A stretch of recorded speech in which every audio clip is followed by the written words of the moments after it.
Let's imagine a really simple story to explain the cosmological argument, which is a way of thinking about why everything exists, including us and the whole universe.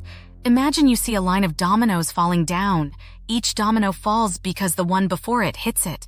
Now ask yourself, what made the first domino fall? There must have been something that didn't need to be hit to fall over. It could start the chain all by itself. This is similar to asking, why is there anything at all? Why are there planets, stars, animals, and us? Things don't just pop up out of nowhere. Just like the dominoes, everything that begins to exist has something that caused it to exist. So, the cosmological argument is like saying, everything that begins to exist has a cause, just like every domino that falls was hit by another. The universe began to exist. There was a moment a very long time ago when the universe started. Before that, there wasn't a universe. Therefore, the universe must have a cause. Just like the first domino needs something to make it fall, the universe needs something to make it start. Now, what can be powerful enough to start the whole universe, but doesn't need to be started itself? This is what we call God. God is like the hand that tips the first domino, but he doesn't need anything to push him. He's always been there, ready to start the universe. So we can think of God as the reason there's something rather than nothing, like a painter behind a painting or a writer behind a story. He's the beginning of everything, without needing a beginning himself. Just like that first domino couldn't have fallen over by itself, the universe couldn't have just popped into existence on its own. Why can't the dominoes be infinite? Imagine you have an infinitely long line of dominoes and you're waiting for them to start falling so you can watch the chain reaction. However, if there's no beginning, no first domino to fall, then the rest of the dominoes would never start falling. In an infinite line with no starting point, no action begins. This is similar to the idea that if the universe had no beginning, we wouldn't see things happening now because there would never have been a first move to set everything else into motion. The fact that things are happening, that the dominoes are falling, suggests there was a first cause that set everything else into motion. Why does it have to be God? This part of the argument steps into what characteristics the first cause or the first domino pusher must have. It couldn't have been just anything because this cause had to exist outside of space and time. Since it created space and time, it needed to be immensely powerful to create the entire universe and incredibly knowledgeable to design it with such precision and complexity.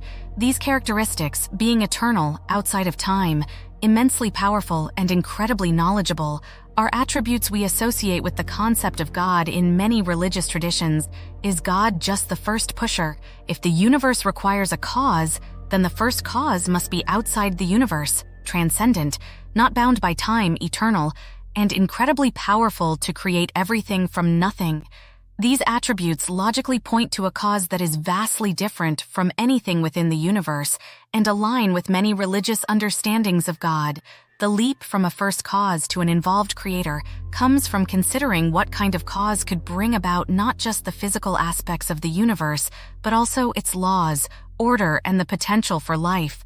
If this cause designed the universe with such precision, it suggests purpose and intentionality.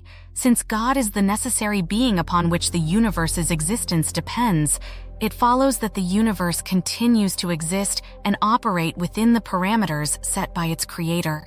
The involvement of God in this context isn't just an arbitrary choice but a continuation of the logic that a cause sufficient to bring the universe into existence would also be capable of and interested in its ongoing state.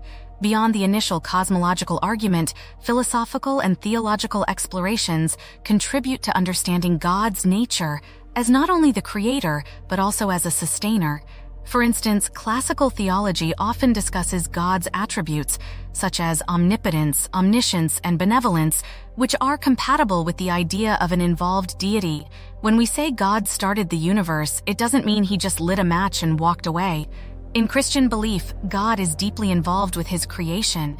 This belief is grounded in the doctrine of providence, which teaches that God continuously preserves, guides, and governs the universe. The Bible reflects this belief, for example, in Colossians 1:17, which says, "He is before all things, and in him all things hold together." This suggests that God didn't just create the universe, He sustains it and is actively involved in the lives within it. So, using the domino analogy, it's not just that God knocked over the first one and left.